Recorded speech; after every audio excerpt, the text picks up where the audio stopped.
খুব সুন্দর এক বনে একটি গাছের নিচে বাস করত এক হরিণ। সেই গাছে এক কাকও বাসা বেঁধেছিল। হরিণ ও কাক ছিল বেশ ভালো বন্ধু। তারা দুজন দুজনের সুখ দুঃখের সাথী। এক শিয়াল সেই বনের খাবার খুঁজে বেড়াচ্ছিল। একদিন সে ঘুরতে ঘুরতে হরিণকে দেখতে পেল। হরিণকে দেখে তার লোভ হলো। ইস, কি তরতাজা হরিণ! এর মাংস খেতে নিশ্চয়ই অনেক সুস্বাদু হবে। ওকে ধরতে হলে আমাকে একটি বুদ্ধি বের করতে হবে।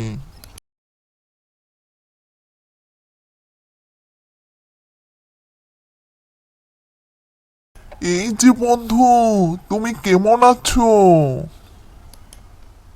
আমি ভালো আছি, কিন্তু আমি তো তোমায় চিনলাম না।